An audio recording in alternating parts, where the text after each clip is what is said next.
Come vi siete passati questa settimana? Bene? Quando arriva il freddo, arriva anche quella fase che noi diventiamo un po' statua, così non vogliamo muoverci, ma quando noi ci muoviamo, noi ci riscaldiamo. E eu volevo cominciare questo culto pregando. Ti invito a pregare, ti invito ad alzare a tua voce, ti invito a parlare con il Signore, ti invito a mettere tutto quello che tu sei venuto a mettere davanti al Signore e lasciare che il Signore lavori e adorare il Signore in libertà. Ti invito a pregare, preghiamo insieme. Padre, in nome di Gesù. Preghiamo? Padre, nel nome di Gesù. Padre, nel nome di Gesù, noi cominciamo questo culto. Padre, nel tuo nome, Signore, che noi vogliamo, Signore, che noi siamo riuniti qua questa sera. Padre, noi vogliamo adorarti, noi vogliamo ringraziarti, noi vogliamo alzare la nostra voce, noi vogliamo, Signore, dedicare a Te il nostro meglio, Signore. Noi vogliamo, Signore, innalzare a Te il nostro meglio, noi vogliamo dare a Te il nostro meglio, Padre. Spirito Santo, ascolta la preghiera della tua Chiesa in questo momento, Signore. Signore, ogni cosa che loro stanno mettendo davanti a Te, Signore. Signore, che loro possano, Signore, liberarsi di un peso che loro, Signore, fossero caricati durante tutta la settimana. Signore, che loro possano avere libertà, Signore. Libertà, Signore, libertà di adorarti, Signore. Libertà, Signore, libertà di innalzare il tuo nome. Libertà, Signore, di urlare il tuo nome, Signore. Libertà, Signore, di parlare, Signore. Signore, fai il tuo volere nella mia vita, Signore. Libertà di dire, Signore, io voglio sentire la tua presenza. Padre, che ogni tipo di peso, Signore, che sta sulla nostra vita in questo momento cada per terra nel nome di Gesù, Padre. Padre, che noi possiamo, Signore, avere un culto benedetto, che noi possiamo avere un culto, Signore, meraviglioso nella tua presenza, Signore, che noi possiamo sentire la tua presenza, che è ciò che noi siamo venuti a fare, Signore, sentire e onorarti, Signore, onorare la tua presenza, Padre. Grazie perché sei qui, Signore. Io voglio che tu esca dal tuo posto e abbracci il tuo fratello. Finché non arrivano gli altri, abbraccia il tuo fratello in questo momento. Abbraccia il tuo fratello, saluta il tuo fratello. Dio una parola di benedizione. Muoviti un po'. Dichiara qualcosa di meraviglioso che succederà nella sua vita. Il Signore è qui. La presenza di Dio è qui. Dio è presente tra di noi. Dio vuole lavorare nella nostra vita. Dio vuole portare guarigione questa sera. Dio vuole mostrare restaurazione questa sera. Lo Spirito Santo sta lavorando in noi. La presenza di Dio è qui. La sua presenza è qui. La sua presenza è qui. La sua presenza è qui.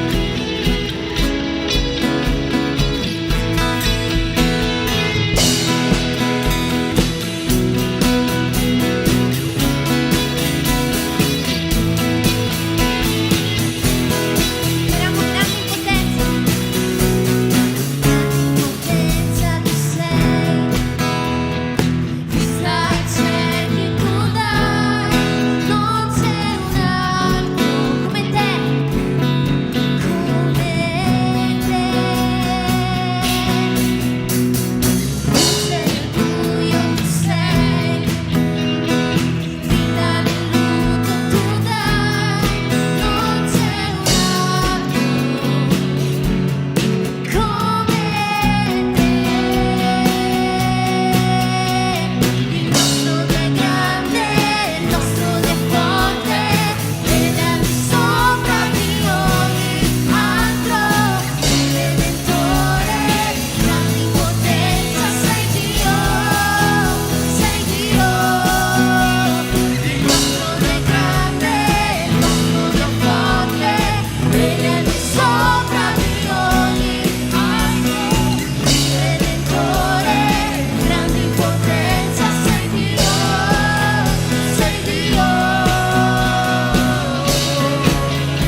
Tu sei felice col Signore?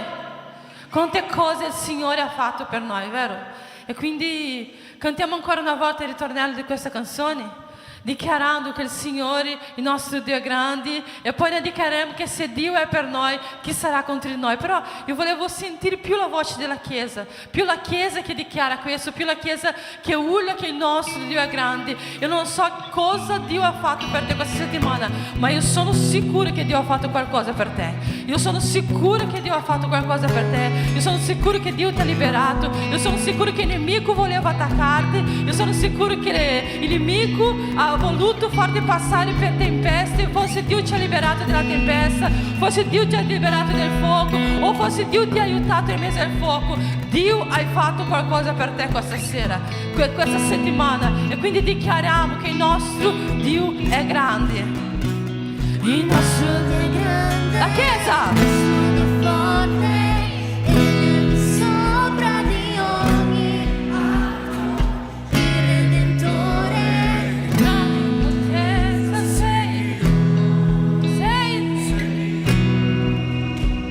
Il nostro Dio è grande, il nostro Dio è forte, e al di sopra di ogni altro, il Redentore, grande potenza sei. Tu sei Dio. Se Dio è per noi, chi sarà contro di noi? Se Dio è per noi, chi mai ci fermerà? Se Dio è per noi, Chi sarà contro di noi? se Dio è per noi, Se Dio è per noi, chi sarà contro di noi? Se Dio è per noi, mai. se Dio è per noi, chi sarà contro di noi? Se Dio è per noi, chi mai ci fermerà? Dichiari così, tu sei Dio. Chi mai ci fermerà? Tu sei.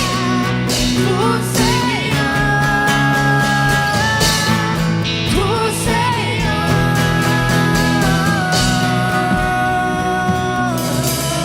Applauda il nome del Signore. Alleluia. Alleluia. Alleluia.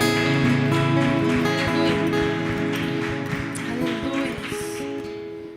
Oh Spirito Santo, chiudi i tuoi occhi in questo momento, chiudi i tuoi occhi. Non disperdere la tua attenzione. Non disperdere la tua attenzione, perché io credo che mentre noi siamo qua il Signore compie miracoli nella nostra vita. Io credo che mentre noi siamo qua il Signore sta lavorando per noi e in noi. Io credo che mentre noi siamo qua c'è miracoli del Signore che possono arrivare per la nostra vita. Noi dobbiamo dichiarare: sì, io credo in te. Io so che tu puoi fare sovrannaturale nella mia vita. Io so che puoi trasformare, io so che puoi cambiare. Sì, io credo, Signore, miracoli succedono ancora, Signore, è lo stesso. Ieri, oggi, sarà per sempre. Il Signore è lo stesso, ieri, oggi e sarà per sempre. Io credo che i tuoi miracoli succedano in questo luogo. I tuoi miracoli succedono in questo luogo.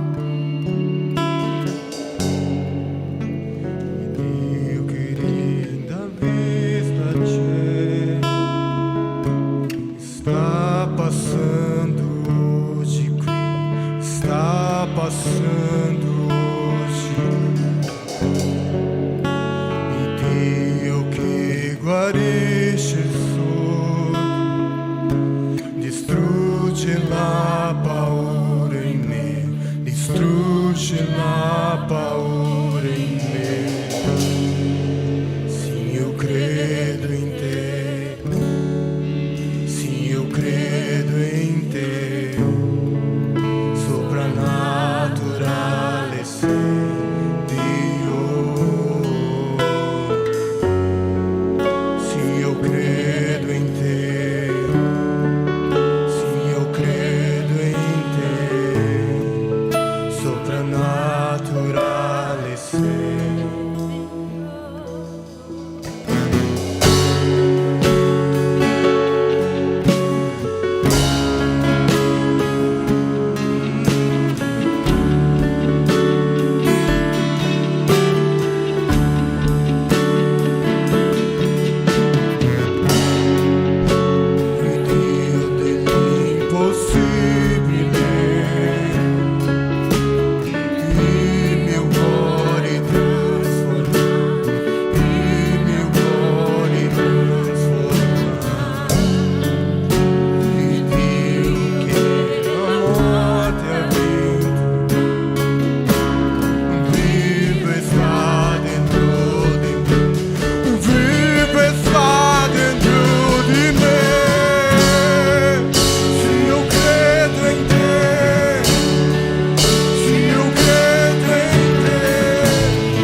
con potenza tornerà.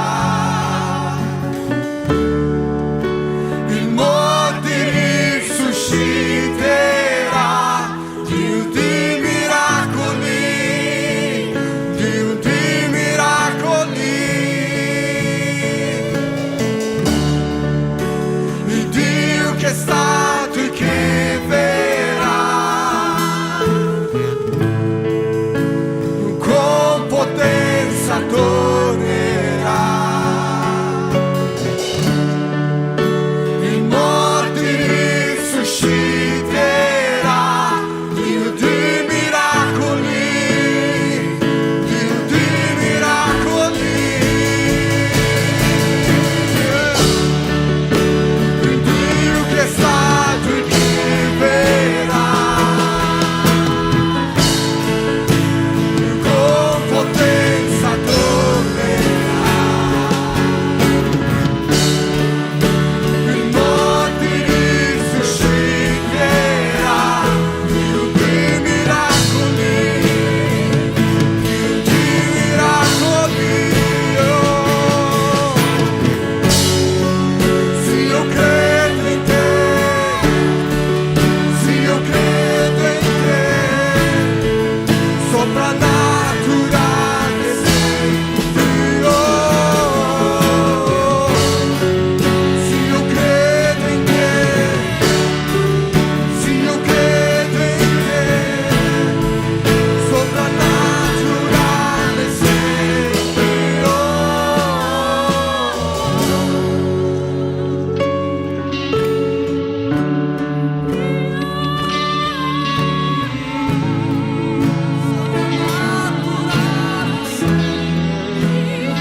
in te, sì, io credo in te, soprannaturale sei Dio.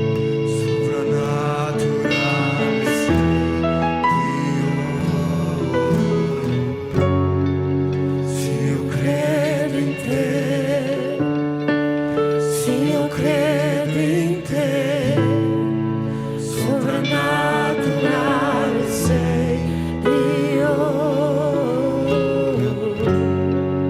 Sì, io credo in te, sì, io credo in te, soprannaturale sei Dio.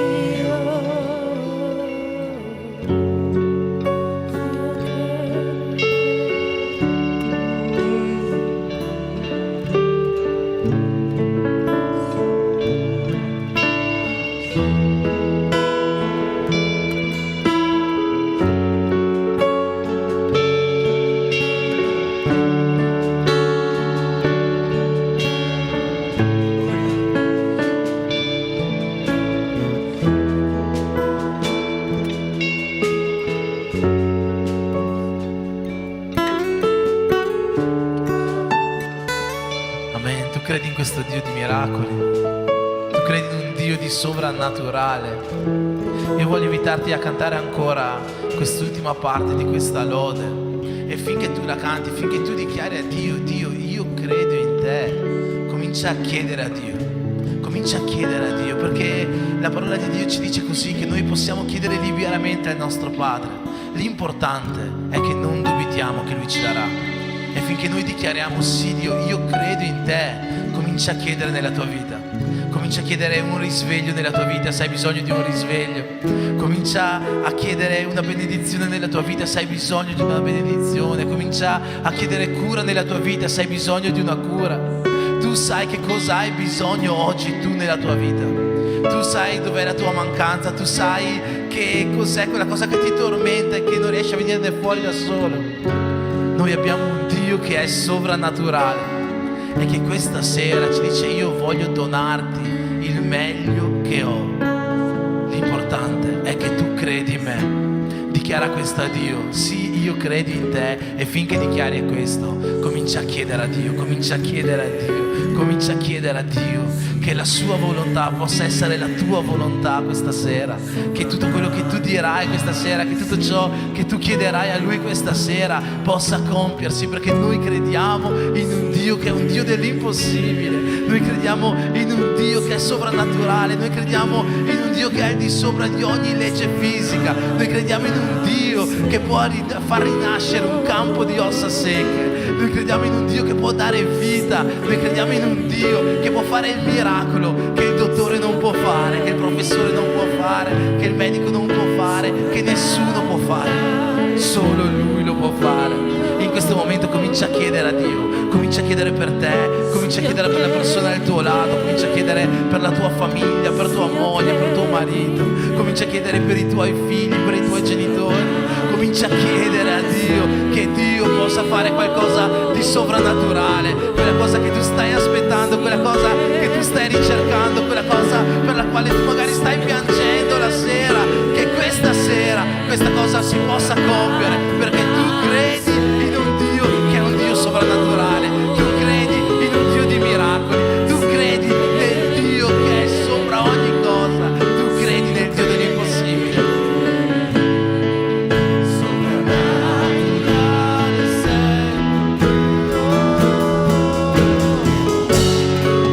Se io credo in te, se io credo in te, sovrannaturale sei Dio.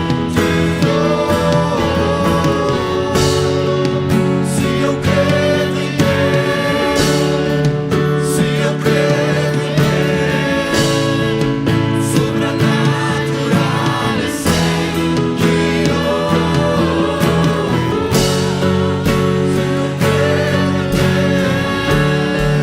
Se io credo in te,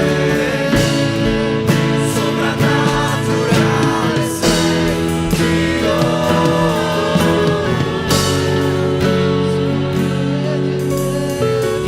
Dio, io ti chiedo sopra questa chiesa questa sera, sopra ogni persona che è qua dentro, Signore, che tu possa venire con il tuo spirito, Signore, a compiere un miracolo dove serve questo miracolo, Dio. Io ti chiedo, Signore, perché credo in te, credo ciecamente, Signore, ho fede che tu sei un Dio che puoi fare tutto ciò che io non posso fare, dove io non arrivo, dove la mia forza non arriva, dove la mia mente non arriva, tu lì puoi arrivare, Dio. E per questo io ti chiedo, Signore, che questa sera tu possa visitare, Signore, ogni famiglia che è qua, Signore. Io ti chiedo che tu possa visitare ogni anima che è qua, Signore. Io ti chiedo, Signore, che tu possa visitare con il tuo spirito ognuno di noi che questa sera ha clamato a te, che ha messo qualcosa davanti a te, una richiesta di preghiera. E che tu, Signore, che sei questo Dio di impossibile, questo Dio del sovrannaturale, che tu possa venire a compiere tutto questo nelle nostre vite. Padre, nel nome di Gesù, nel nome di Gesù, in questo nome che è sopra ogni altro nome, in questo nome che non teme ostacoli, che non teme barriere, in questo nome che tu ci hai detto, nel quale noi pregheremo e tu realizzerai, tu compierai. Io ti chiedo questa sera, Signore, che tu possa stendere la tua mano su questa chiesa, possa venire incontro ad ogni necessità, possa compiere ogni miracolo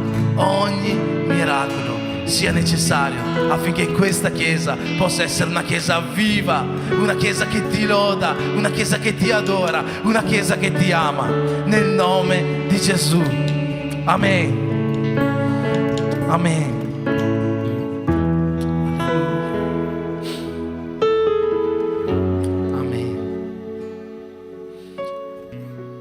Amen. Puoi dire amen. Amen significa così sia. Puoi dire amen. Io credo questo. Io credo che Dio può fare questo nelle nostre vite. Io credo che Dio può arrivare dove noi non possiamo arrivare.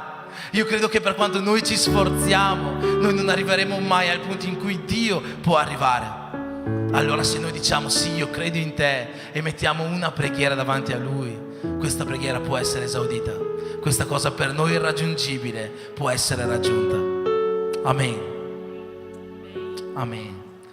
Io ti chiedo di sederti qualche minuto. Voglio invitare intanto la diaconessa Sonia che lascerà un avviso per i giovani. Abbiamo un po' di avvisi questa sera.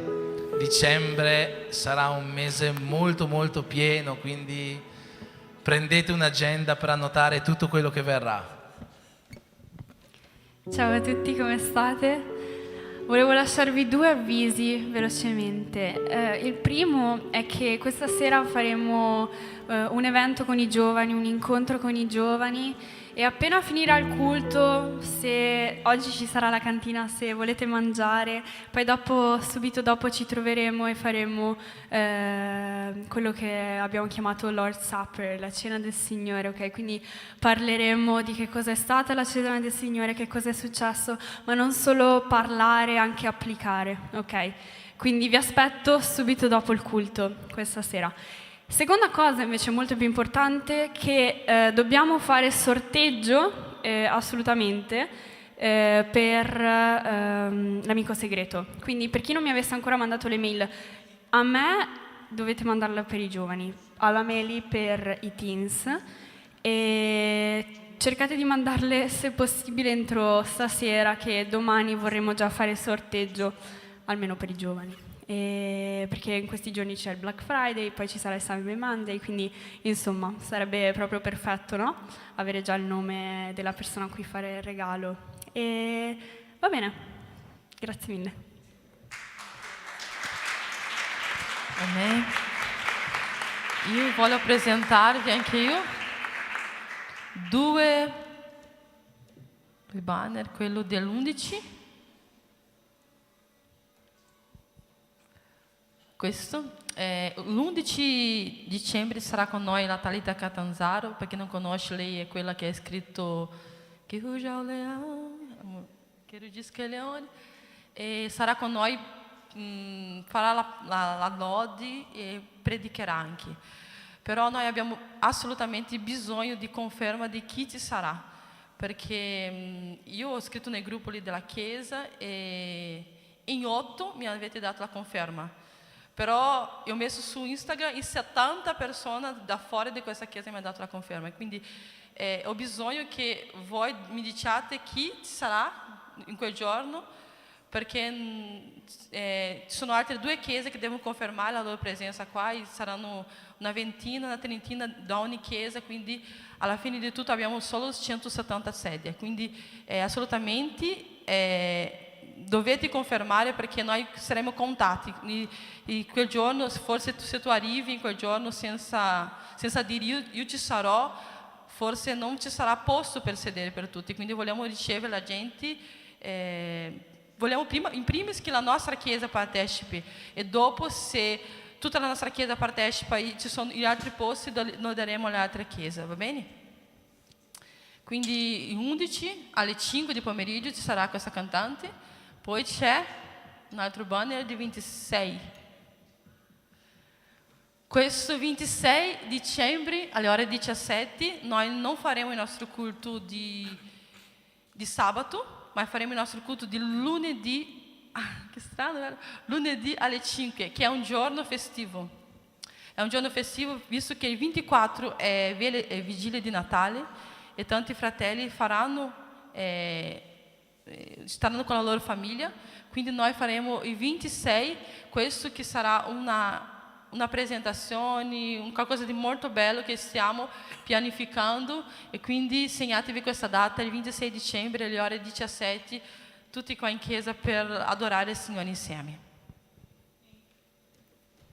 Amen.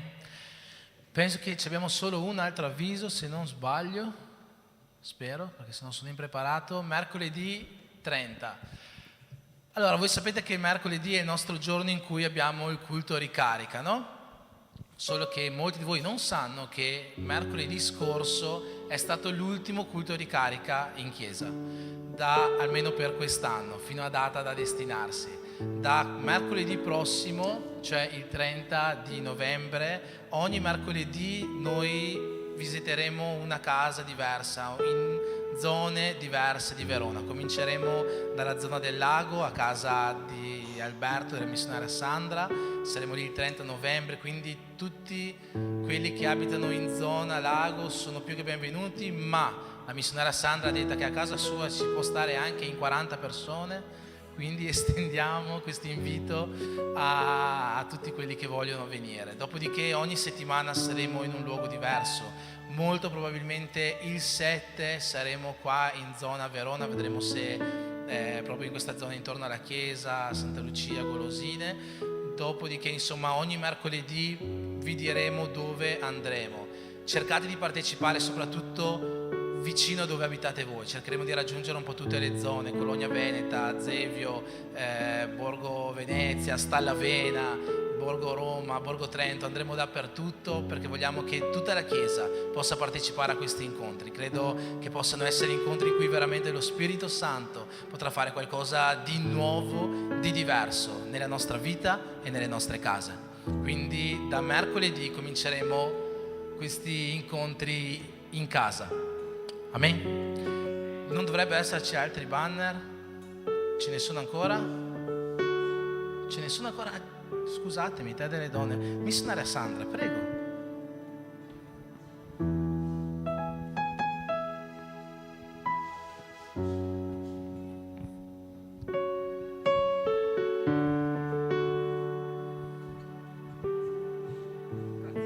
Pace a tutti, sembra un po' strano, no? Abbiamo appena fatto un tè delle donne e domani faremo un altro tè delle donne, ma perché avevamo questa voglia di stare insieme per salutarti, per cominciare veramente un altro anno, sapendo che le donne di questa chiesa sono donne che veramente predicano insieme, vivono insieme, lavorano insieme, e domani ci sarà questa, di dove vieni Andrea? Di Brasile, no? Ecco, abbiamo approfittato l'opportunità che c'era, che passava di qua, e abbiamo invitato lei per venire qua e stare insieme a noi, per imparare un pochettino di più della parola del Signore. Quindi io invito tutti voi, quelli che possono, perché un po' noi sappiamo che ha il suo impegno, hanno già il suo impegno, ma quelli che possono, venite domani, staremo insieme, impareremo ancora un pochettino dalla parola del Signore. Amen? Grazie a tutti.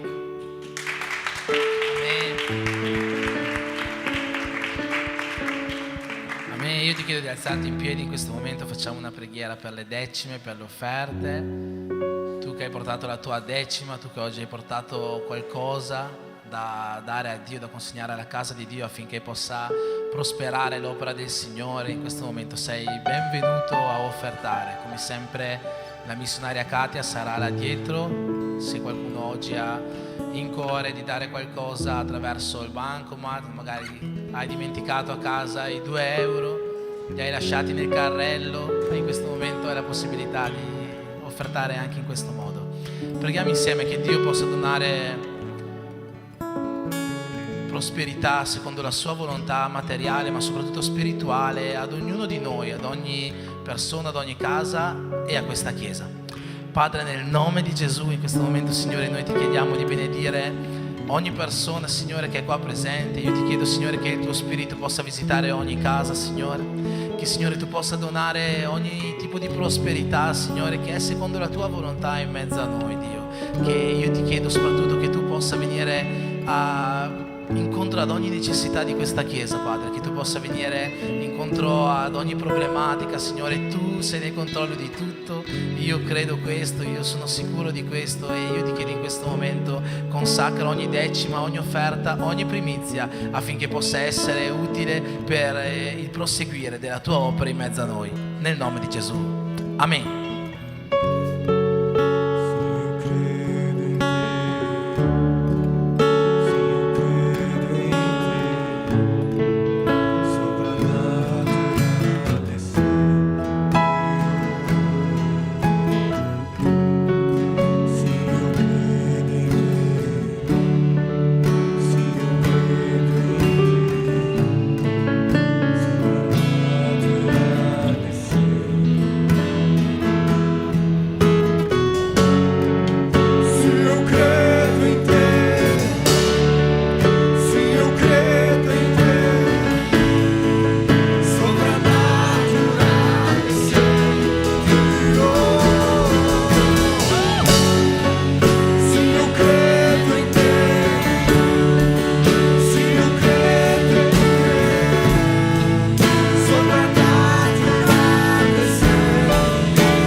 e luce fu.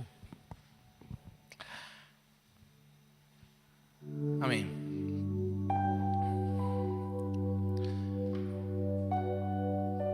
Questa sera voglio predicare un messaggio che ho già predicato alcuni giorni fa, l'ho predicato 2 mercoledì fa, 2 o 3 mercoledì fa, non mi ricordo più, nel culto ricarica.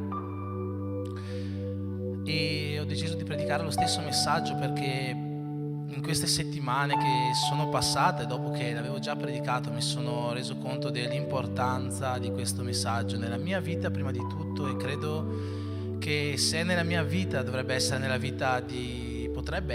vita di ogni persona, di ogni cristiano, di ogni persona che è qua questa sera. Quindi io ti invito a prestare attenzione a quello che lo Spirito Santo questa sera vuole dire alla Chiesa. Amen.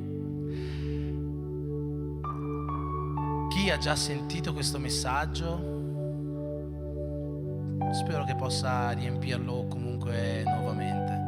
Io credo che la parola di Dio si rinnova ogni giorno, no? Non lo credo io, è la Bibbia che ci insegna questo, no? Quindi chi già ha sentito questo messaggio, magari qualcosa si è dimenticato, magari qualcosa ha perso per strada, questa sera ha la possibilità di rinnovare la parola che hai già ascoltato.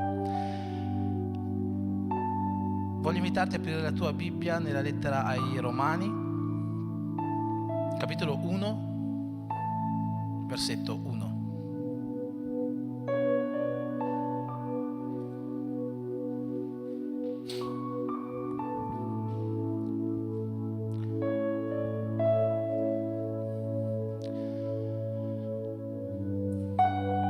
Questa parola è nata in realtà quando abbiamo fatto quei 18 giorni di proposito, no? Proposito per la maturità in vista del compleanno, del 18° compleanno della Chiesa, soprattutto per quanto riguarda la parte della lettura della parola, no? Se vi ricordate, uno dei propositi che avevamo messo era leggere almeno un libro della Bibbia in quei 18 giorni che ci separavano dal compleanno della Chiesa.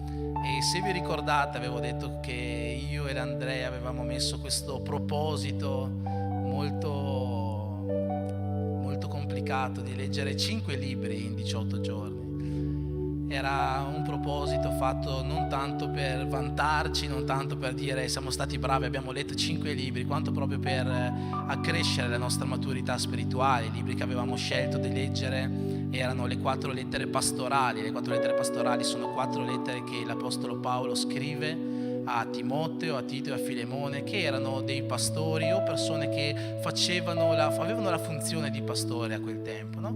E quindi Paolo in queste lettere insegnava un po' come fare il pastore, consigliava, esortava, dava qualche indicazione. Per questo motivo, per arrivare alla maturità, io e mia moglie ci siamo messi questo proposito di leggere queste lettere pastorali, e il 5° libro era la lettera di Giacomo, che non è una lettera pastorale, ma Giacomo è stato il primo pastore della Chiesa, no? Quindi sicuramente era una lettera che poteva accrescere la nostra maturità. Ma non sono lettere solo per i pastori, sono lettere per tutta la Chiesa. Quindi se non hai mai letto queste lettere, ti invito a leggerle, perché sono lettere che ci fanno crescere nella grazia a tutti quanti.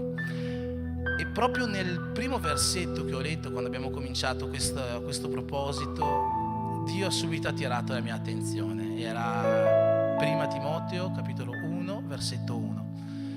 L'ho letto e mi sono reso conto di qualcosa che fino a quel momento lì non mi ero mai reso conto. Lo Spirito Santo mi ha parlato in un modo diverso, e da lì ha cominciato a prendere vita questa predicazione. Dio ha cominciato a parlarmi su queste cose che questa sera voglio trasmettere alla Chiesa. Ma dopo vedremo anche 1 Timoteo capitolo 1 versetto 1, ma per capire tutto quanto io voglio cominciare da Romani capitolo 1 versetto 1, che dice così: Paolo, servo di Cristo Gesù, chiamato ad essere apostolo, messo a parte per il Vangelo di Dio.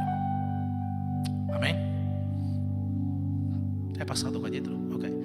Paolo, servo di Cristo Gesù, chiamato ad essere apostolo, messo a parte per il Vangelo di Dio. Facciamo una preghiera, dopo proseguiamo. Padre, in questo momento ascolteremo, Signore, la tua parola. Io ti chiedo, Dio, che tutto ciò che tu mi hai trasmesso in queste settimane, in questi giorni, Signore, tu possa trasmetterlo a tutta la Chiesa. Io ti chiedo, Signore, che la tua parola possa trasformare vite questa sera, che tu possa rinnovare il nostro intendimento, Signore, di cosa vuol dire essere tuoi figli, di che cos'è la chiamata che tu ci hai dato e di quanto importante è per questa generazione. Nel nome di Gesù, Signore, metti una nuova dose di spirito dentro di noi questa sera. Amen. Amen.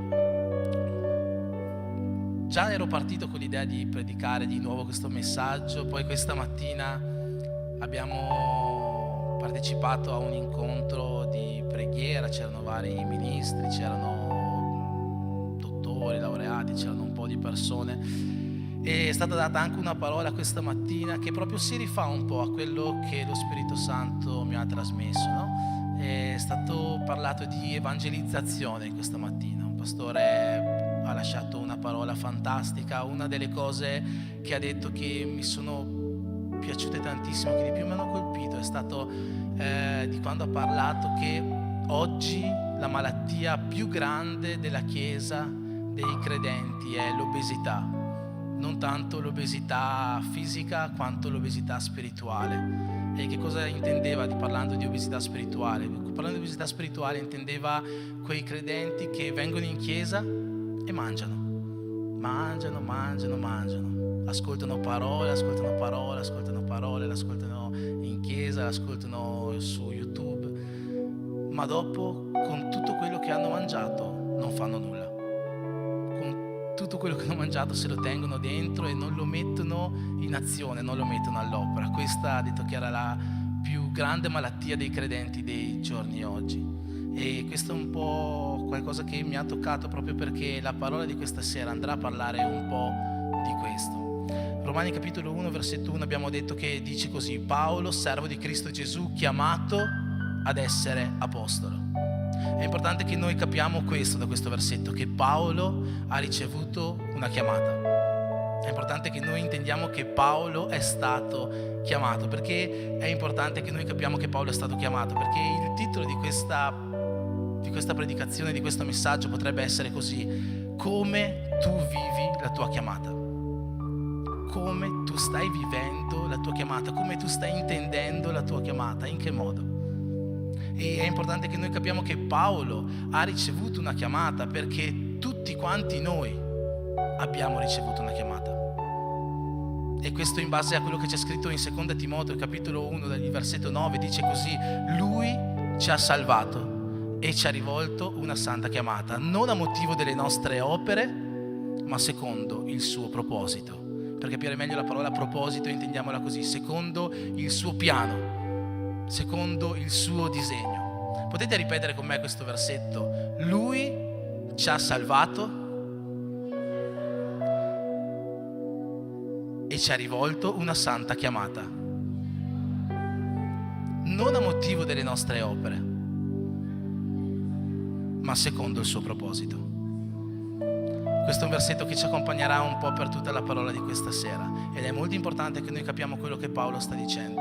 Lui ci ha salvato, Dio ci ha salvato e ci ha rivolto una santa chiamata, non a motivo delle nostre opere, non perché noi siamo bravi, non perché siamo belli. Non è che un giorno Dio ha detto: guarda questo qua come canta bene, guarda questo qua come parla bene, guarda questo qua che bello che è, allora lo chiamo. No, Lui non ci ha chiamato secondo le nostre opere, ma secondo il suo proposito, secondo il suo disegno divino. Ok? Dopo torneremo a parlare di questo, ma concentriamoci sulla prima parte. Lui ci ha salvati e ci ha rivolto una santa chiamata.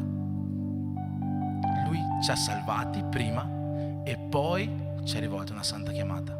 Questo vuol dire che ogni persona che è qua e che crede di essere stata salvata da Dio ha anche ricevuto la chiamata da Dio, perché le cose vanno di pari passo, le cose sono collegate. Ho già predicato più di una volta su questo versetto, perché è un versetto che mi sta molto a cuore, un versetto nel quale tengo molto, è un versetto nel quale io credo che possa risvegliare vite. Perché tu che pensi che sei stato salvato, tu che magari hai già fatto la tua confessione di fede, quando magari qualcuno ti ha chiamato davanti, quando si fa quel famoso appello, no? e le persone vengono qua davanti e confessano Gesù come loro unico e sufficiente Salvatore, come Signore della propria vita, o anche se tu non hai fatto questa confessione davanti a tutti, ma l'hai fatta nel tuo cuore. Tu nel tuo cuore hai detto sì, io credo in Gesù, io credo nel suo sacrificio, io credo che attraverso questo sacrificio io sono salvo, non c'è nessun altro che mi può salvare, soltanto tu. Allora, se tu hai già fatto questa confessione, molto probabilmente sarai salvato. Ma dal momento che tu sei salvato, tu hai ricevuto anche una santa chiamata. Questo è quello che ci dice la Bibbia. Quindi tutti noi che abbiamo fatto questa confessione, tutti noi che abbiamo accettato Gesù, tutti noi siamo chiamati. E qual è la santa chiamata che Gesù ci ha fatto? Quella che troviamo in Matteo 28:19, ovvero andate dunque e fate miei discepoli in tutte le nazioni, battezzandoli in nome del Padre, del Figlio e dello Spirito Santo, insegnando loro ogni cosa che io vi ho anche trasmesso. Andate a fare discepoli in tutte le nazioni. Questa è la chiamata che Dio ci ha dato, questa è la santa chiamata che noi carichiamo, che noi portiamo, noi che siamo stati salvati.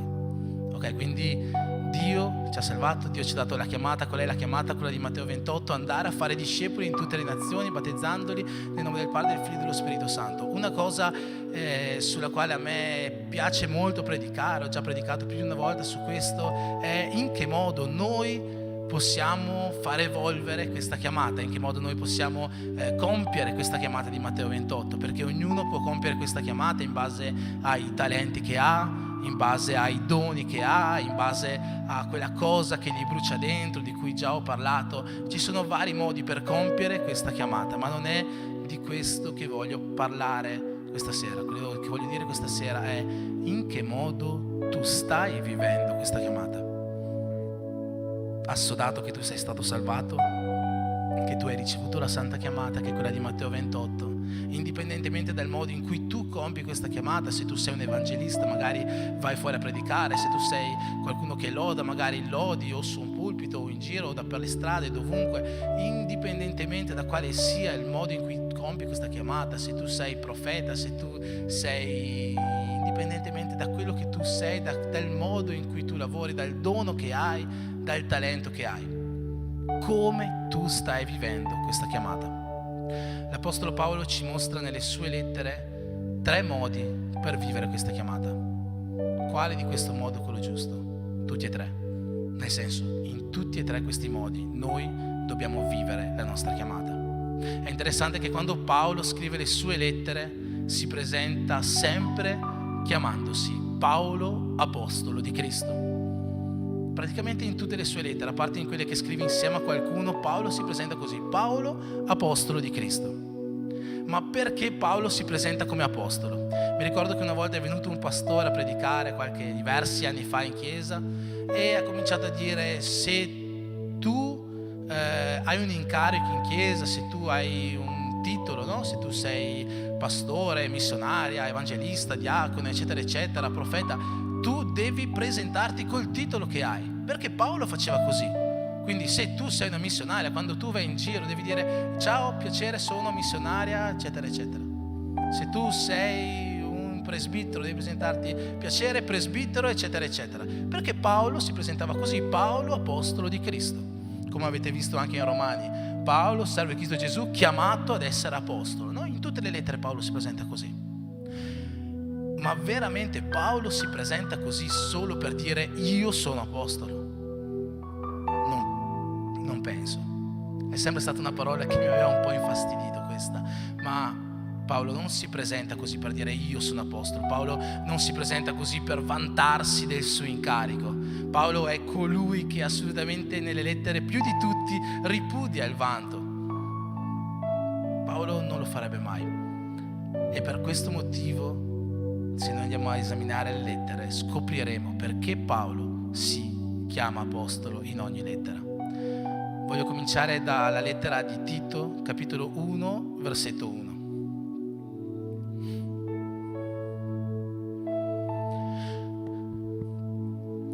Tito, capitolo 1, versetto 1 dice così: Paolo, servo di Dio e apostolo di Gesù Cristo, per promuovere la fede degli eletti di Dio e la conoscenza della verità che è conforme alla pietà. Vedete che in questa lettera, come in tutte le altre lettere, Paolo si presenta nello stesso modo. Ciao, sono Paolo, apostolo. Ma Paolo non si limita a dire questo. Ogni volta che Paolo si presenta come apostolo, lui ci fa vedere perché è apostolo. Puoi rimettere un attimo il titolo, eccolo qua. Paolo, servo di Dio e apostolo di Gesù, per promuovere la fede negli eletti. In ogni lettera in cui Paolo si presenta come apostolo, voi non vedrete semplicemente Paolo dire io sono apostolo, no. Ogni volta vedrete Paolo dire perché lui è apostolo. Il titolo di questa predica, di questo messaggio è come tu vivi la tua chiamata, come stai vivendo la tua chiamata, come intendi la tua chiamata. È così che Paolo la intendeva. Uno dei 3 modi che vedremo in cui Paolo intendeva la sua chiamata era così. Paolo è stato chiamato ad essere apostolo, come abbiamo visto in Romani. Ma perché è stato chiamato ad essere apostolo? Il primo motivo, per promuovere la fede. Per promuovere la fede degli eletti. Che cosa vuol dire per promuovere la fede? Essere un promotore vuol dire qualcosa che fa, qualcuno che fa partire qualcosa o che fa crescere qualcosa. Abbiamo fatto, se vi ricordate, qualche tempo fa una campagna sulla fede viva, no? Che cos'è la fede viva, eccetera, eccetera. E ci sono state varie prediche anche che hanno parlato di fede viva. Una parola sulla fede viva che era stata detta diceva così, che noi non possiamo far nascere la fede in nessuno. Solo Gesù può far nascere la fede. In Ebrei 12 c'è scritto: Gesù è l'autore e consumatore della stessa fede. Io non posso far nascere la fede in qualcuno. Tu non puoi far nascere la fede in qualcuno. Neanche in noi stessi noi possiamo far nascere la fede. Solo Gesù può fare nascere la fede.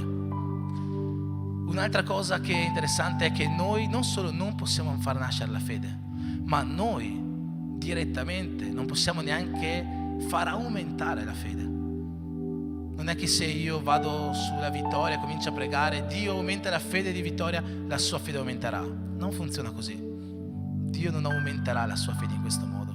E è molto semplice capire perché. Perché neanche lo stesso Dio lo farebbe con la Vittoria.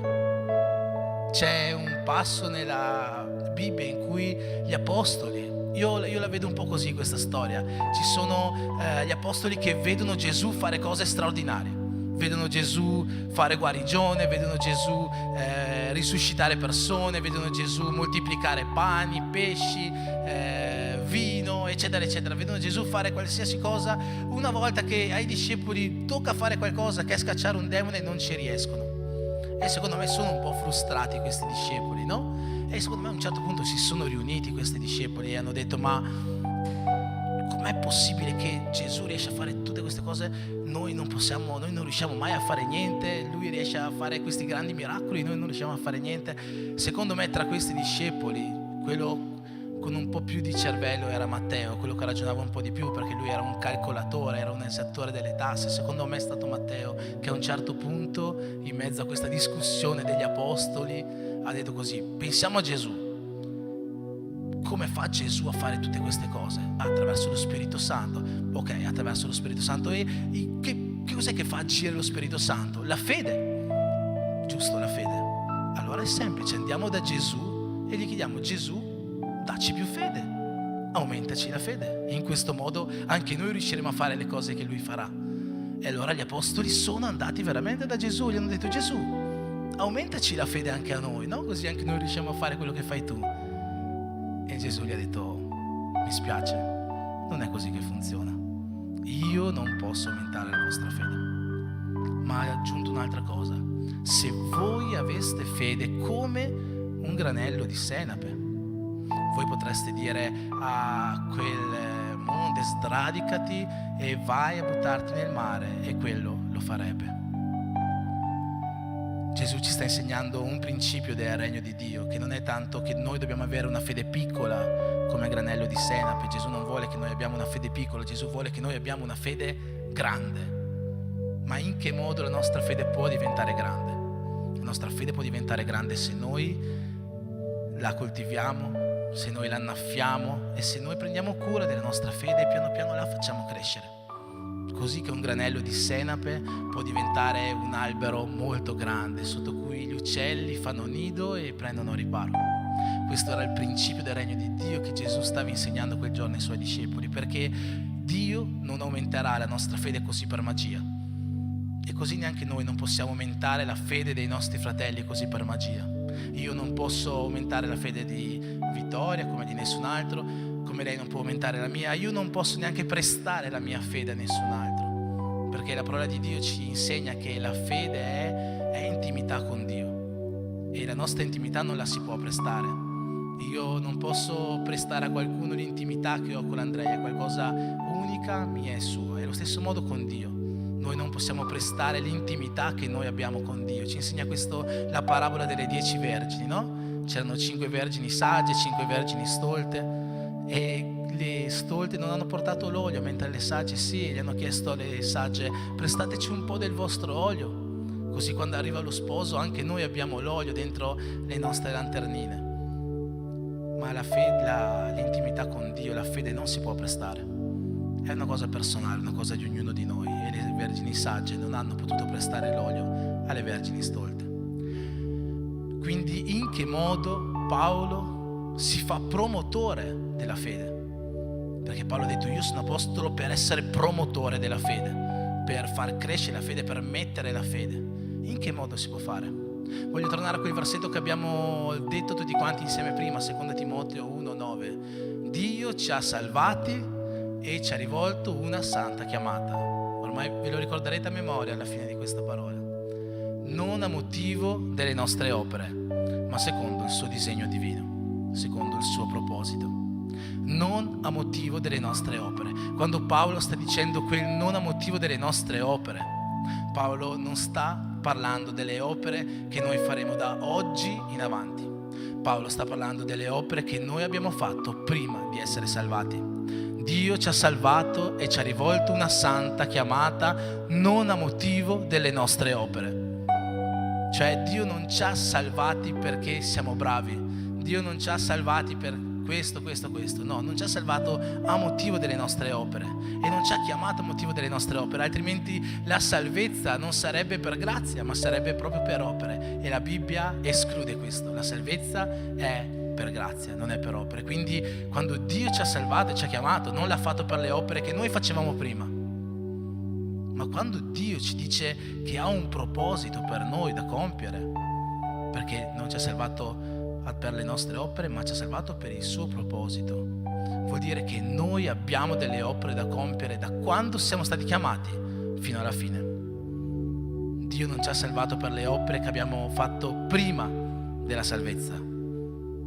Dio ci ha salvato per le opere che noi faremo dopo la salvezza. Non ci ha chiamato per le nostre opere, ma per il suo proposito. Allora sì, sono vere le parole che dice l'apostolo Giacomo nella sua lettera: con le mie opere vi mostrerò la mia fede.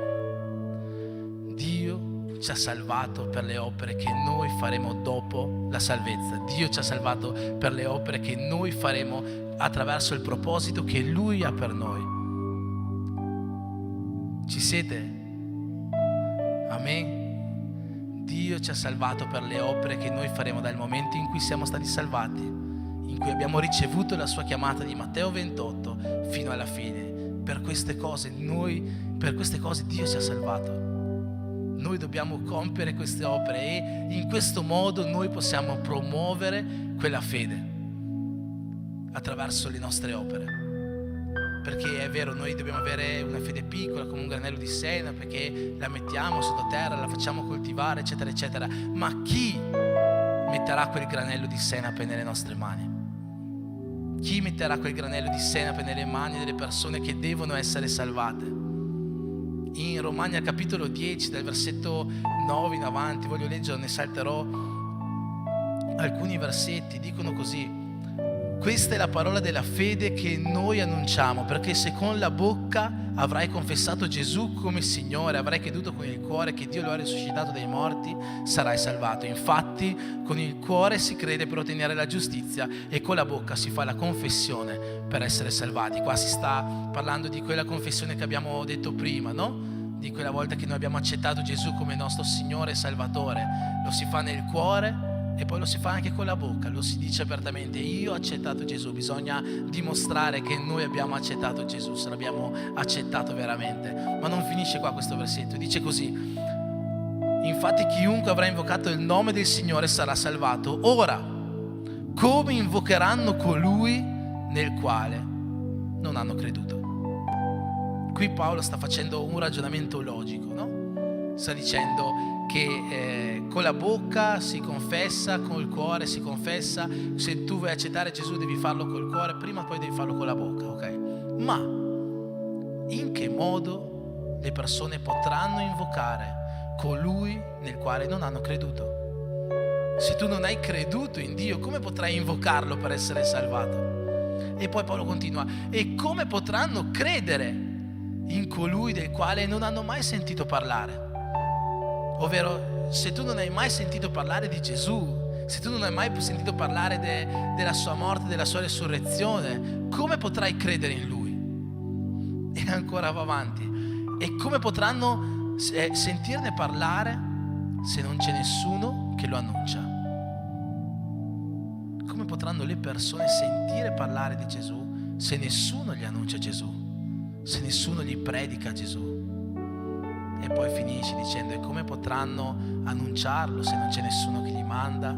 E poi si rifà un versetto di Isaia che dice: infatti è scritto, come sono belli i piedi di coloro che portano buone notizie, di coloro che portano il Vangelo. Noi attraverso le nostre opere possiamo promuovere la fede.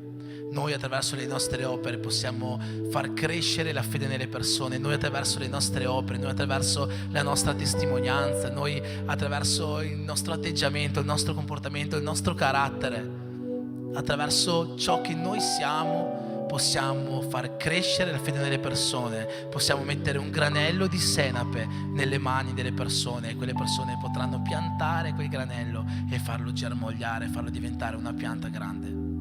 Questo è ciò a cui Paolo si riferiva quando diceva: io sono apostolo per promuovere la fede. Io sono apostolo perché io faccio opere buone affinché le persone si avvicinino a Dio. Come stiamo vivendo noi la nostra chiamata? Noi stiamo vivendo la nostra chiamata facendo opere buone. Noi stiamo vivendo la nostra chiamata facendo veramente qualcosa di buono, dando la nostra testimonianza di cristiani, predicando il Vangelo, predicando Gesù, facendo qualcosa che mette fede nelle persone, oppure no? Come tu stai vivendo la tua chiamata? Quello che voglio fare questa sera non è dirti cosa devi fare, è che tu ti possa fare un esame di coscienza, no? Guardare dentro di te e dire: io sto vivendo la mia chiamata così, io sto vivendo la mia chiamata bene, io sto vivendo la mia chiamata male, io sono un esempio per i miei figli, io sono un esempio per la mia famiglia, io sono un esempio per le persone con cui lavoro, con cui vivo. Io veramente sto mettendo fede nelle persone, io sono un promotore di fede, come lo era Paolo. Io promuovo la fede, oppure no? Come tu stai vivendo la tua chiamata? Il secondo modo in cui Paolo ci dice che noi dobbiamo vivere la nostra chiamata lo troviamo in 1 Timoteo capitolo 1 versetto 1, il versetto da cui tutto un tempo cominciò. Dice così: Paolo, apostolo di Cristo Gesù, per ordine di Dio nostro Salvatore e di Cristo Gesù nostra speranza. Questa è la versione nuova riveduta del 2006. La versione che leggo io è la versione nuova riveduta del 2020, che usa una parola ancora più efficace per capire questo versetto, secondo me. Dice così: Paolo, apostolo di Cristo Gesù, per comandamento di Dio nostro Salvatore e di Cristo Gesù nostra speranza. Per comandamento. Paolo viveva la sua chiamata come un comandamento. Paolo non viveva la sua chiamata come un qualcosa che poteva fare, che magari se si svegliava bene la mattina faceva oppure no, dipende da come gli girava, dipende se la sera prima aveva litigato con il suo amico, dipende se quello che abita vicino a lui ha parcheggiato la macchina su 2 posti e lui non è riuscito a parcheggiare davanti a casa, ha dovuto andare in fondo alla strada a parcheggiare, allora si arrabbia e dice basta, io questa sera non sono cristiano, io questa sera mi permetto anche di mandare a quel paese il mio vicino. No, Paolo viveva la sua chiamata come un comandamento. Che cos'è un comandamento? Un comandamento è qualcosa da non trasgredire. Il comandamento è la legge di Dio. E nell'Antico Testamento i comandamenti non erano semplicemente, tra virgolette, semplicemente quello che definiva il peccato, perché nell'Antico Testamento il comandamento definiva il peccato.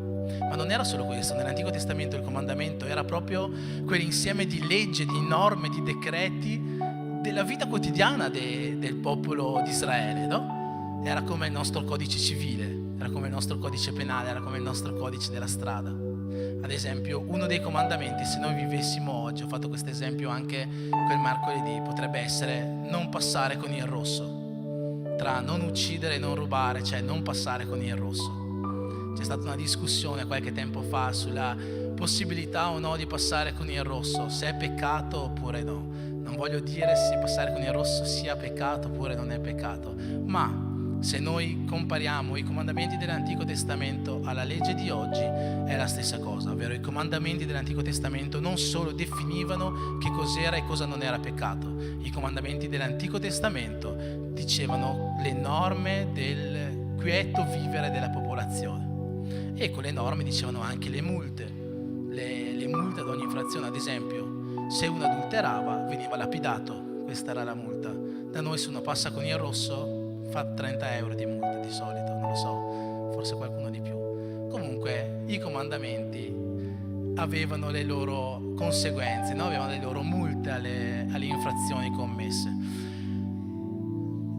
Prendiamo l'esempio del passare con il rosso. Se noi passiamo con il rosso, magari ci va dritta perché non c'è nessuno che passi in quel momento dall'altra parte e da un certo punto di vista la nostra carne, no? È felice perché siamo passati con il rosso, non c'è successo niente, abbiamo risparmiato tempo, tutto bene, perfetto, noi siamo felici. Eppure dentro di noi, tutti noi sappiamo che abbiamo appena fatto qualcosa di sbagliato, abbiamo appena infranto la legge del codice della strada, tutti noi sappiamo questo. La stessa cosa era con i comandamenti nell'Antico Testamento e al tempo di Paolo. Per Paolo un comandamento era qualcosa da non trasgredire perché sapeva che se lui avesse trasgredito il comandamento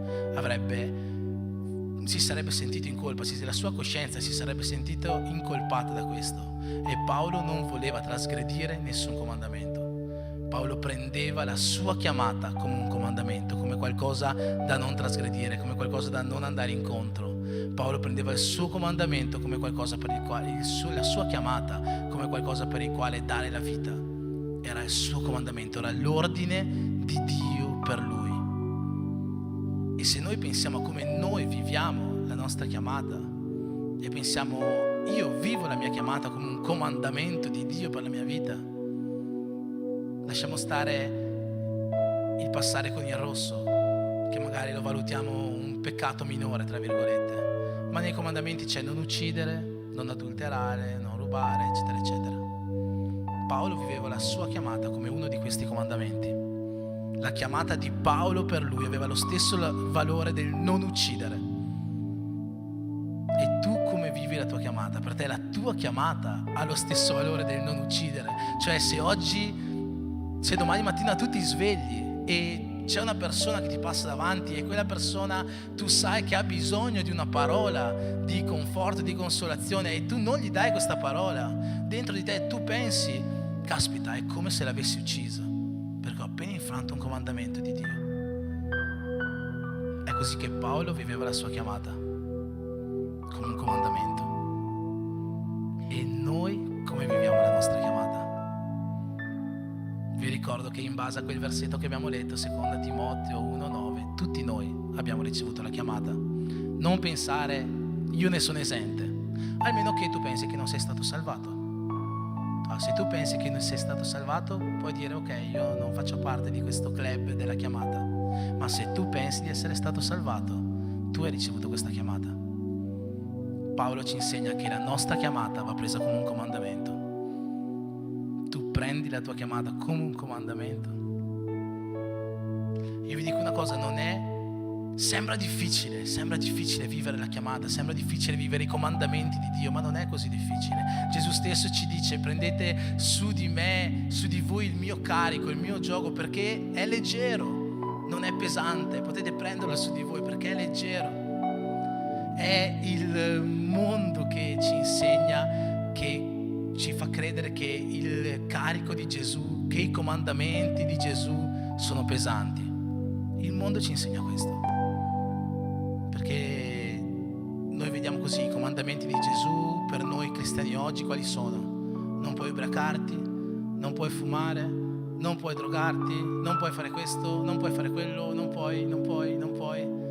E il mondo ci fa credere che questi comandamenti siano comandamenti pesanti per le nostre vite, ma non sono così pesanti. Prima di tutto perché Dio ci ha detto: siate santi come io sono santo, e noi sappiamo che Dio è 3 volte santo. E se Dio ci ha detto siate santi come io sono santo, è perché veramente noi possiamo esserlo. Non è che Dio ci dice qualcosa che noi non possiamo fare, non possiamo avere, non possiamo ottenere. Se Dio ci dice siate santi come io sono santo, non ci sta prendendo in giro, vuol dire veramente tu puoi essere santo come io sono santo. Ma il mondo ci fa credere che questo gioco di Gesù, questo carico di Gesù è troppo difficile per noi, è troppo pesante per noi. Ma non è così. Gesù ci ha detto non è pesante, è leggero. Questi non puoi sono scelte della tua normale quotidianità. Anche perché l'Apostolo Paolo ci dice in Corinzi: tutto mi è lecito, ma non tutto mi è utile. Tutto mi è lecito, ma non mi farò dominare da cosa alcuna. Questo lo dice al capitolo 6, poi al capitolo 10 dice ancora: tutto mi è lecito, ma non tutto mi è utile. Tutto mi è lecito, ma non tutto mi edifica. Questo vuol dire che noi in realtà potremmo fare tutto, ma non tutto ci fa del bene, no? Non tutto ci edifica, non tutto ci è utile. E l'importante è che non ci domini niente. In realtà in Deuteronomio al capitolo 30 Dio ci dice proprio così: io metto davanti a voi la vita e la morte, la benedizione e la maledizione. Cioè Dio ci sta dicendo: scegli tu, io le metto davanti a voi, vita e morte, benedizione e maledizione, scegli tu quello che preferisci. Non è Dio che ce li impone, non è Dio che dice fai questo, no. Dio ti dice io le metto davanti a voi. Poi continua dicendo: io ti consiglio di scegliere la vita. È chiaro che Dio ci dà la guida, Dio ci dà la strada, Dio ci dà la direzione, no? Ma Dio ci mette davanti a noi le nostre possibilità e noi possiamo scegliere qual è quella che meglio si addice alla nostra vita. Dio vuole che noi viviamo la sua chiamata come un comandamento, come Paolo la viveva. Vuole che noi facciamo la scelta giusta, vuole che noi scegliamo vita. Dio non vuole che noi disprezziamo ciò che Lui ci ha dato, assolutamente. Dio vuole che la chiamata che Lui ha per noi possa essere una chiamata che porti frutto, possa essere una chiamata che cambi vite, possa essere una chiamata che faccia la differenza. Dio vuole che noi viviamo questa chiamata come un comandamento. Non è pesante per noi, non è pesante per noi. Sembra pesante perché il mondo ci fa pensare che sia pesante. Perché magari noi usciamo e quella persona, quell'amico ti dice: ah, ma tu non bevi, ah, ma tu non vuoi fare questo, ma tu non vuoi fare questo. Il mondo crea dentro di noi un sentimento di vergogna verso quelli che sono i comandamenti di Dio per la nostra vita, no? Il mondo crea dentro di noi un sentimento di vergogna verso quelli che sono i comandamenti di Dio. E Paolo passa tutto il primo capitolo della seconda lettera a Timoteo a dire: Timoteo, non avere vergogna di questo, non avere vergogna delle catene, eccetera, eccetera. Ho dato un esempio, una testimonianza quel mercoledì che ho predicato questa parola, voglio ridare oggi, che uno dei più grandi esempi che io ho avuto di vivere un comandamento di Dio, vivere vivere una chiamata come comandamento di Dio senza vergogna. L'ho vissuto con un fratello della chiesa qua, e eravamo io e lui, eravamo andati a prendere un kebab, e finché eravamo al kebabaro che aspettavamo il nostro turno, è arrivato un ragazzo dentro e ci ha chiesto: ragazzi, non è che avete la tessera sanitaria, il codice fiscale, perché devo andare a prendermi le sigarette al distributore qua davanti. Io sono rimasto zitto, no? Un po', non sapevo cosa fare, e questo fratello della chiesa ha detto: guarda, mi spiace, non posso perché sono cristiano. In quel momento io sono rimasto quasi scioccato, no? Da quella risposta. Sicuramente sono rimasto colpito da quella risposta. Quella risposta ha creato in me fede. Prima abbiamo detto che Paolo era posto per promuovere la fede. Quella risposta ha creato in me fede, ha promosso la fede dentro di me, e soprattutto ho visto che cosa vuol dire vivere una chiamata con un comandamento di Dio, senza vergogna di quello che gli altri possano o non possano pensare. Come stai vivendo la tua chiamata? Vivila come un comandamento di Dio. Ci sarebbe un ultimo punto. Lo leggerò, lo farò. Ultimo punto. Il terzo modo in cui Paolo ci dice di vivere la nostra chiamata. Il primo, per promuovere la fede negli eletti, per promuovere la fede nelle persone. Il secondo, come comandamento di Dio. La nostra chiamata deve essere vissuta come un comandamento di Dio. Il terzo punto lo vediamo in realtà in tutte le altre lettere. In tutte le altre lettere, a parte Romani, Tito e Prima Timoteo, Paolo si presenta apostolo in questo modo. Puoi mettere Efesini per piacere, capitolo 1, versetto 1. Paolo, apostolo di Cristo Gesù, per volontà di Dio, ai santi che sono in Efeso, ai fedeli in Cristo Gesù. Amen. Paolo, apostolo di Cristo Gesù, per volontà di Dio. Il terzo modo in cui Paolo ci esorta, ci invita a vivere la nostra chiamata è perché noi siamo stati chiamati per volontà di Dio. La Bibbia ci invita sempre, no, a pregare secondo la volontà di Dio. Gesù stesso, quando ci insegna la preghiera del Padre nostro, ci dice di pregare affinché la volontà di Dio si compia. No? Padre nostro che sei nei cieli, sia santificato il tuo nome, venga il tuo regno, così in cielo come in terra, sia fatta la tua volontà.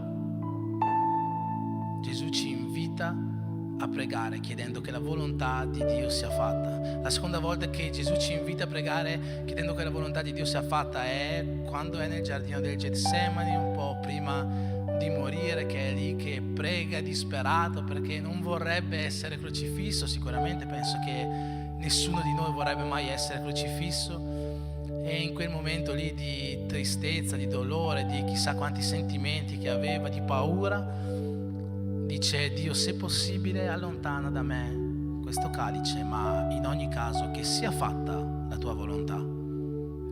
Gesù ci insegna a pregare affinché la volontà di Dio sia fatta. Ma una cosa è molto chiara, che se la volontà di Dio viene fatta e noi non accettiamo quella volontà, noi non faremo parte del disegno di Dio. Se la volontà di Dio viene fatta ma tu non accetti quella volontà, tu non farai parte del disegno di Dio. Ricordiamoci quello che abbiamo letto prima, 2 Timoteo 1,9. Dio ci ha salvati e ci ha rivolto una santa chiamata, non a motivo delle nostre opere, ma secondo il suo proposito, o secondo il suo piano, o secondo il suo disegno divino. Ma se noi non accettiamo quel proposito, se noi non sposiamo quel disegno divino, non è che, cerco di rendere la cosa molto più pratica, Dio ti ha salvato, Dio ti ha rivolto la santa chiamata, non per quello che tu hai fatto prima che ti avesse chiamato, ma per quello che tu farai dopo.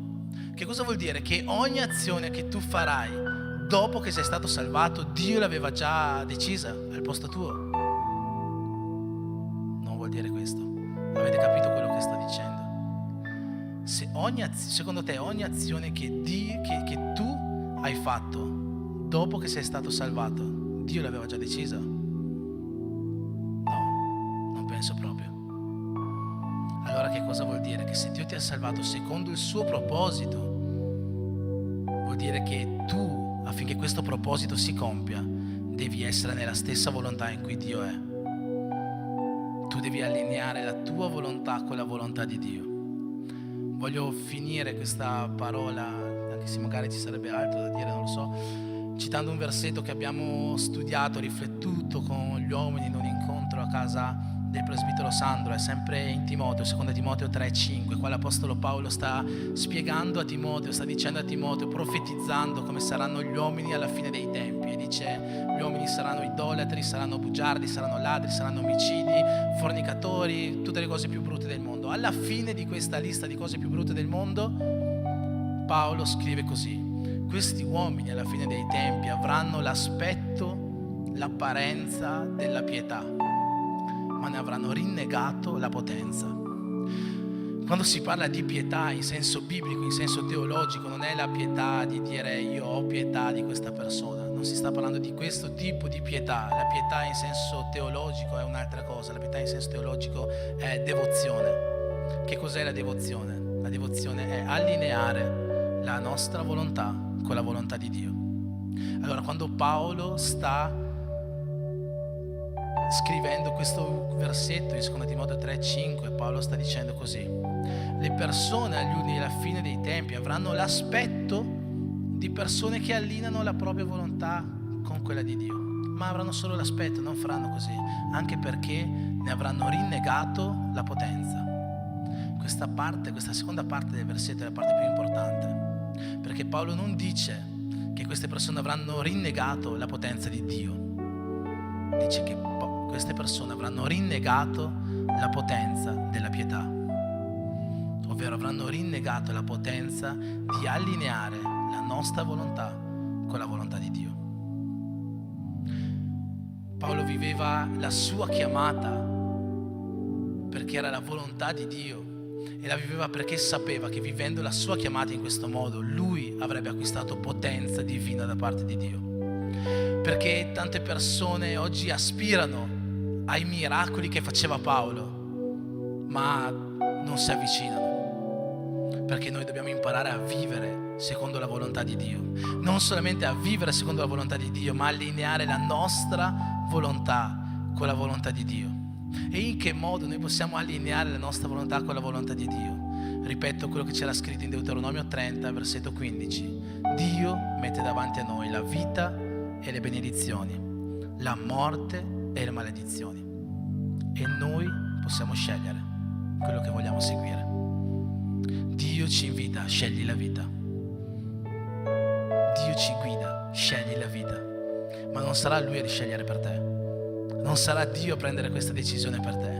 Quando tu ti troverai davanti a una decisione in cui da una parte tu sceglierai vita per te, per la tua famiglia, per altre persone, per persone del tuo lavoro, per persone che magari non conosci, ma sai che prendendo quella decisione, per quanto per te possa sembrare difficile o vergognosa o un carico pesante, tu starai scegliendo vita. In quel momento tu saprai che la tua volontà si sta allineando con quella di Dio. Quelle volte che invece magari per pigrizia, magari perché non ne hai voglia, magari perché il tuo vicino di casa ha occupato 2 posti con la macchina, tu sceglierai morte, saprai che per quanto più facile, più gioioso, più divertente, più tutto quello che vuoi, la tua scelta non sarà allineata con la volontà di Dio. Paolo ci rivela una cosa incredibile in questo versetto, che ogni volta che noi allineiamo la nostra volontà con quella di Dio, che ogni volta che noi scegliamo vita, la potenza di Dio è su di noi.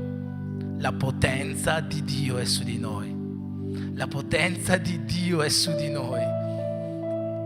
Vuoi vivere la potenza di Dio? Vuoi fare quei miracoli che si facevano un tempo? Vuoi vedere quel sovrannaturale che si vedeva un tempo, di cui prima abbiamo cantato e che sono sicuro che Dio ancora fa nelle nostre vite, perché Dio risponde alle nostre preghiere? Ma vuoi viverlo ogni giorno? Vuoi viverlo in prima persona? Vuoi essere tu un fautore del sovrannaturale, qualcuno che veramente opera il sovrannaturale?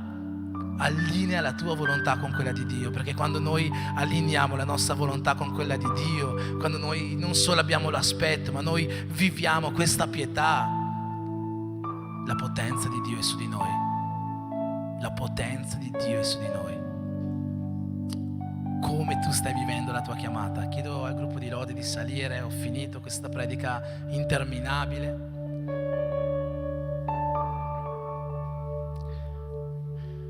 Ti chiedo di alzarti in piedi e un'ultima volta esaminare te stesso, no? Pensare un po' in che modo tu stai vivendo questa tua chiamata, in che modo tu stai vivendo la chiamata di Dio, sapendo che tu sei stato chiamato. Tu stai vivendo la tua chiamata veramente per portare fede alle persone. Tu stai vivendo la tua chiamata veramente come un comandamento di Dio. Tu stai vivendo la tua chiamata veramente perché è la volontà di Dio.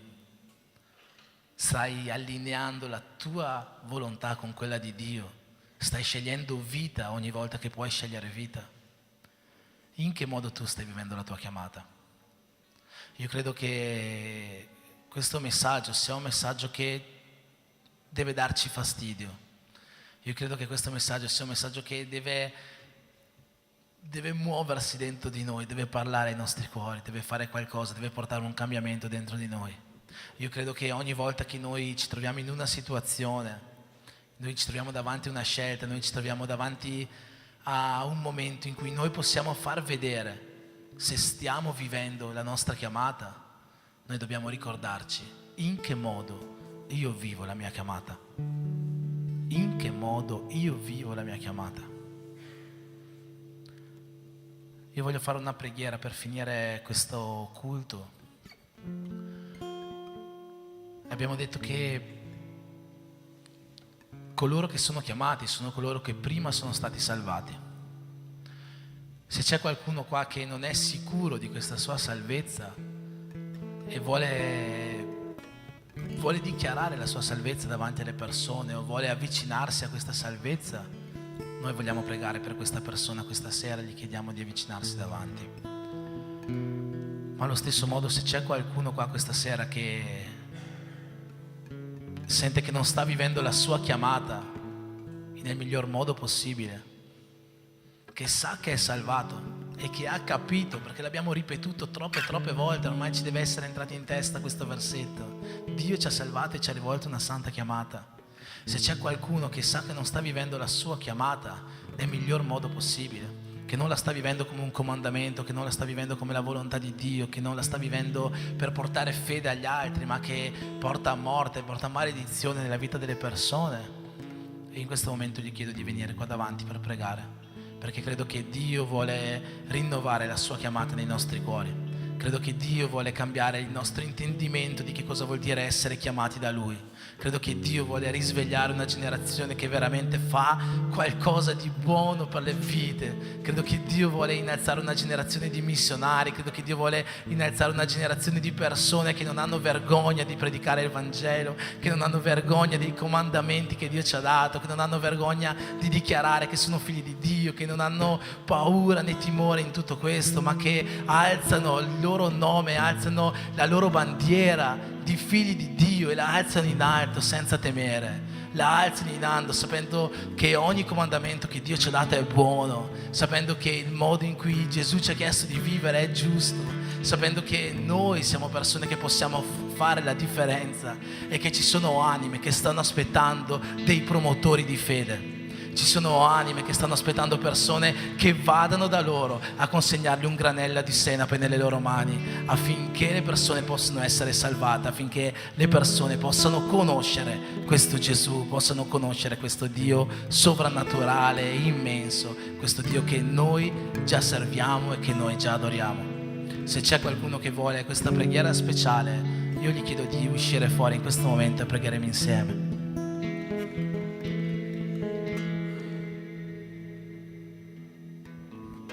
Hallelujah. I thank Dichiariamo il nostro amore a te, Gesù. Spirito di Deus, ti amo, Dio. La tua grazia non fallisce. I miei giorni sono nelle tue mani. Dal momento in cui mi alzo fino alla sera, io canterò la bontà del mio Dio. Ti amo, Dio. Ti amo, Dio. La tua grazia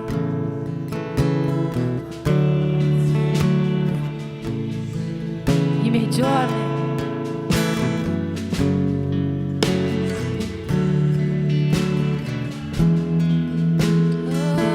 dal momento in cui mi alzo fino alla sera, io canterò la bontà del mio Dio.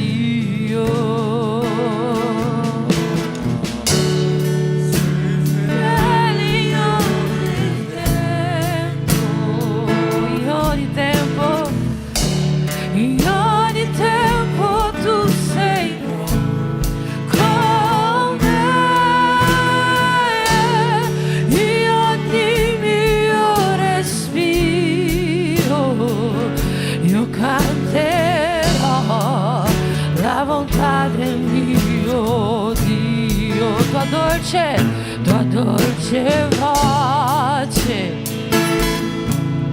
che mi guida in mezzo al fuoco, nell'oscurità, tua presenza mi conforta. So che sei il mio Padre, il mio amico, se io vivrò,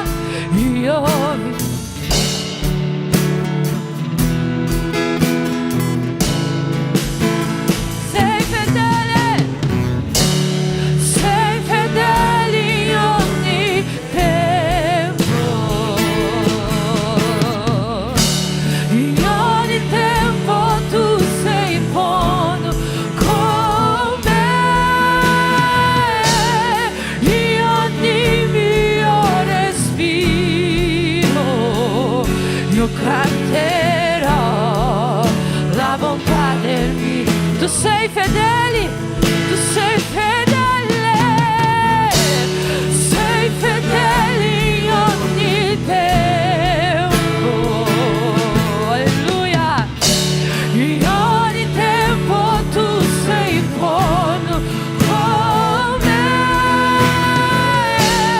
in ogni mio respiro io canterò la bontà del mio Dio. La tua bontà mi seguirà,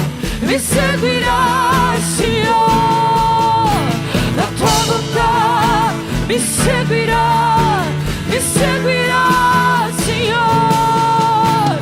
La tua bontà mi seguirà, Signore. La tua bontà mi seguirà, Signore. Io mi arrendo a te, do tutto a te, io vivrò solo per te. La tua bontà mi seguirà, Signore. La tua bontà mi seguirà, Signore. La tua bontà mi seguirà, Signore. La tua bontà mi seguirà, Signore. Dichiara, tu sei fedele, Signore. Sei fedele.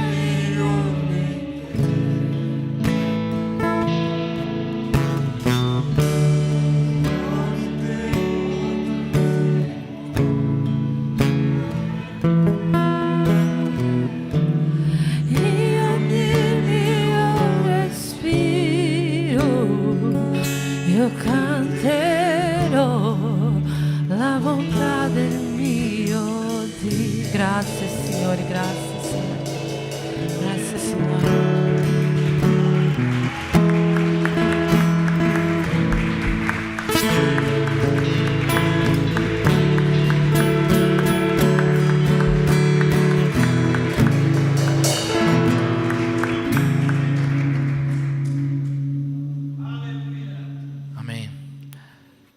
Terminiamo questo grande culto al Signore. Io spero che ognuno di noi possa portare a casa un po' di quello che questa sera abbiamo cantato, di quello che stasera abbiamo ascoltato e dello Spirito che è stato qua presente in mezzo a noi. Voglio invitare le persone che hanno compiuto gli anni nell'ultima settimana. Penso che ci sia Marcos anche, vero? Marcos ha compiuto gli anni? Marcos, Nawan.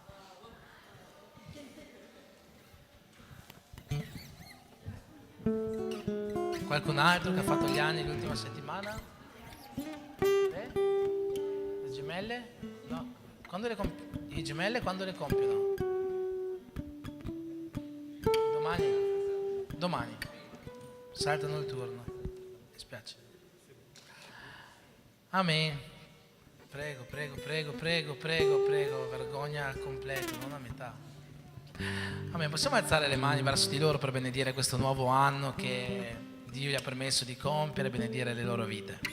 Padre, nel nome di Gesù, in questo momento, Signore, vogliamo chiederti di benedire la vita di questi tuoi due figli, di Nawan, di Marcos, che hanno compiuto nell'ultima settimana un nuovo anno di vita. Io ti chiedo di essere sopra di loro con le tue migliori benedizioni, portando gioia, pace, Signore, e che, Signore, ogni meglio dal cielo possa arrivare su di loro in questo nuovo anno. Nel nome di Gesù. Amen. Tanti auguri a voi, tanti auguri a voi, tanti auguri a voi, tanti auguri a voi, parabéns a vocês, nessa data querida, muitas felicidades, muitos anos de